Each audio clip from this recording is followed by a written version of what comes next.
اعوذ باللہ السمیع العلیم من الشیطان الرجیم من حمزہ ونفخہ ونفثہ۔ سورہ بقرہ کی آیت نمبر 135 سے لے کر 137 تک اللہ رب العالمین فرماتا ہے، اور اے رسول صلی اللہ علیہ وسلم، اہل کتاب کہتے ہیں یہودی ہو جاؤ یا عیسائی ہو جاؤ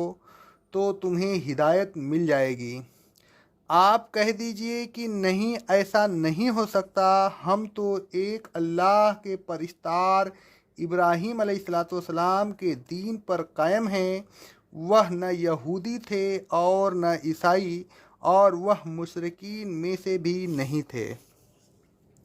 اور اے ایمان والوں، لوگوں سے کہہ دو کہ ہم اللہ پر ایمان لاتے ہیں اور اس کتاب پر بھی ایمان لاتے ہیں جو ہم پر نازل ہوئی یہ ہے، اور ان کتابوں پر بھی ایمان لاتے ہیں جو ابراہیم، اسماعیل، اسحاق، یعقوب اور اولاد یعقوب پر نازل ہوئی تھی،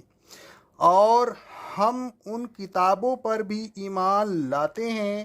جو موسیٰ اور عیسیٰ کو دی گئی تھی، اور نہ صرف ان کتابوں پر بلکہ ہم تو ان کتابوں پر بھی ایمان لاتے ہیں جو تمام انبیاء کو ان کے رب کی طرف سے دی گئی تھی۔ ہم ان نبیوں میں کسی قسم کی تفریق نہیں کرتے کہ کسی کو مانے اور کسی کو نہیں، ہم تو سب کو مانتے ہیں اور ہم سب اللہ اکیلے کے مسلم ہیں۔ پھر اے ایمان والوں، اگر یہ لوگ اسی طرح ایمان لے آئیں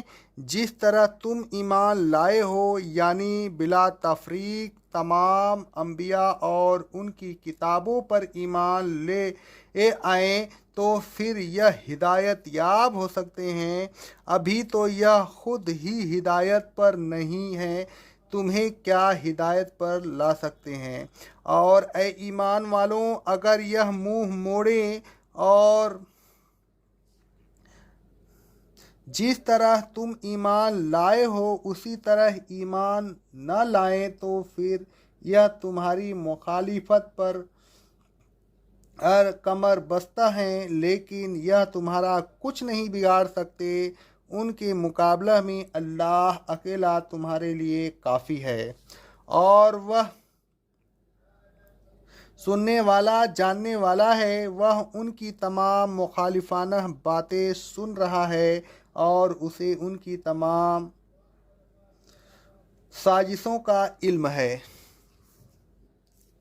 اہل کتاب اور اہل مکہ کو یہ دعویٰ تھا کہ وہ دین ابراہیمی پر ہیں۔ اللہ تبارک و تعالیٰ نے اوپر کی آیات میں ان کی اس دعوے کی تردید کر دی۔ اللہ تبارک و تعالیٰ نے فرمایا، ابراہیم علیہ السلام اور ان کی اولاد سب مسلم تھے، ان میں سے نہ کوئی یہودی تھا، نہ عیسائی اور نہ مشرک، لیکن اس کے باوجود اہل کتاب کی ہٹ دھرمی کی